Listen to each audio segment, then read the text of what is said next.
ይቺ ሁል ጊዜ ሰው ደስታ የሚያስደስታት እንቁራሪት እንደው እውነት ብሩኬንና ሀይሚን የምትወዱ ከሆነ የምር የምትወዱ ከሆነ እሷ ፖስት ያደረገችውን ፎቶ እንዳትፖስቱ ዛሬ። የምሬን ነው የምላችሁ። ሰላም ጤና ይስጥልኝ ውዶቼ፣ ሰላማችሁ ይብዛልኝ በያላችሁበት። ሰሞኑን ድግስ ነው ውዶቼ። እነዚህ ሁለት ልጆች ሰርጋቸው ሲደረግ ምን ያክል እንደምንቀውጠው ታየኝ። ገና ሰርግ ሳይደረግ 300,000 እንደገና የተለያዩ ጥቃቅን ድግሶችን ምናምን እንደዚህ የተደመቀ ማለት ነው። በዚህ መሀል ግን ጥላት እየተቃጠለ ነው። ያችን ቁራሪትም ዛሬ ፎቶ ፖስት አድርጋ ብሩክን ሜንሽን አድርጋለች። እኔ ፎቶውን አላመጣሁትኝም ውዶቼ። እኔም ወደዚህ የመጣሁትኝ እናንተ ፖስት እንዳታደርጉ ለማለት ነው። ይሄን ቪዲዮ የፈለግኩትኝ ማለት ነው።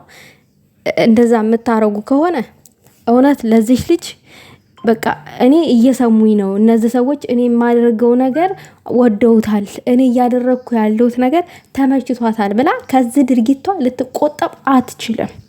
ነገም የሆነ ፎቶ ይዛ መጣ ለብሩክ ሜንሽን ታረጋለች። አንቺ እንቁራሪት የራስሽን ህይወት ኑሪ፣ ከልጆቹ ህይወት ውጪ። ልጆቹ ሲያምርባቸው፣ ልጆቹ ሲለብሱ፣ ልጆቹ ሲዝናኑ፣ ልጆቹ ሲስቁ፣ ልጆቹ ቅድ ሲያቅዱ እየመጣሽ ቅንቅትሽን አታራግፊ።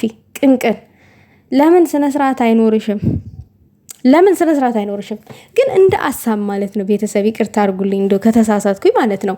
ዲኤን ገና 2 ወር በኋላ ነው አይደል የተባለው? ስለዚህ በዚህ 2 ወር ውስጥ ለምን ብሩኬና ሀይሚ ጥፍት አትሉም? ከሀገሩ ለምን አትወጡም? ፈታ አትሉም? የሆነ ቦታ ሄዳችሁ የት እያገኛች ታለቃቅሳለች? አዎ የሆነ ቦታ ሄዳችሁ ፈታ ስትሉ የት ታገኛችኋለች?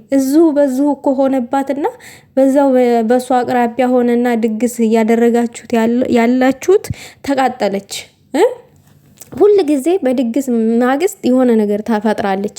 ሁል ጊዜ በባለፈው ቪዲዮ እኝኝ ብላ ሰራች።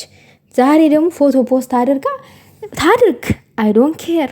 ግን ብሩክን ሜንሽን ለምን ታረጋለኝ ነው? ምን አገባው? ብሩኬ ይመለከተዋል? የሚያገባው ነገር እኮ የለም። ምንም የሚያውቀው ነገር የለም። እሷ ገና ለወንድ ልጅ ለሴት ልጅ ያስባል ያዝናል ስለተባለ እሱም ለሴት ልጅ ልዩ ክብር አለኝ ስላለ እሱን ስምን ባጠፋ ብሩክ ምንም አያረገኝም፣ ለሴት ልዩ ክብር አለው፣ ምንም የሚፈጥርብኝ ወንጀል የለብኝም ብላ እኮ በቃ ለዛ እኮ ነው የምትንጠራረው እዚህ እየመጣች ይቺ። ሌላው የባህር ውስጥ እንቁራሪት የብሩክ እንዳልሆነ ታውቃለች፣ 100% እርግጠኛ ታውቃለች።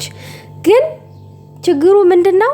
እኛ አብዛኞቻችን ፊት ሰተናታል፣ ፎቶ ስትለቅ ፖስት ተንላታል። አሁን ግን ነቅተናል። ሞተንም ፖስት አናደርግላትም። ስራዋን ስላወቅን፣ ስራዋን በስነ ስርዓት ስላወቅ ነው። ቅናት ነው የያዘችው፣ ቅናት ነው። የብሩኬንና ሀይሚን አንድነት አትፈልገውም።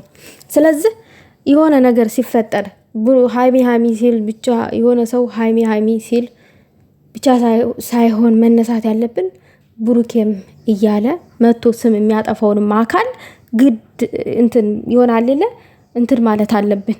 ቦታ እንዲይዝ ማድረግ አለብን፣ ስነ ስርዓት እንዲይዝ። ሌላው ነገር እውነት ለእናንተ ለብሩኬና ለሀይሚ ማለት የምፈልገው ነገር ቢኖር ማለት ነው፣ እባካችሁ በቃ ጥላታችሁን በግልጥ ታውቃላችሁ። ለማንንም ቦታ ጆሮ እንዳሰጡ በቃ ግልጥ እኮ የሆነ ነገር ነው። ይቺ ሴትዮ ተመላለሰች። ሰው አርፎ አይቀመጥም እንዴ? እውነት ይሄ ልጁ የብሩኬ ነው ብላ ብታምንበት እየመጣች በትንሹም በትልቁ የምታለቃቅስ ይመስላችኋል? ያዘችው መበጥበጥና መበጥበጥ ብቻ ነው። 2 ወር ዲኤን ከተባለ 2 ወር እስከሚሞላ አርፎ ሰው ይቀመጣል አይደል? እሷ ግን የሆነ ድግስ ባየሽ ሰዓት እየመጣች እየበጠበጠች ነው ያለችው። ይሄ እንደሆነ ይሄን ስራዋን ይሄን ድርጊቷን እያወቅን ግን የእሷ ፖስት ያደረገችውን ሪፖስት የምናረግ ካለን ፎቶ ምን ለጥፍ ምን ዘቀዝቅ ካለን እውነት ለልጅቷ ቦታ እየሰጥናት ነው። አንደኛ፣ ሁለተኛ ነገር ደግሞ እሷ ከዚህ ድርጊቷ ልትቆም አትችልም።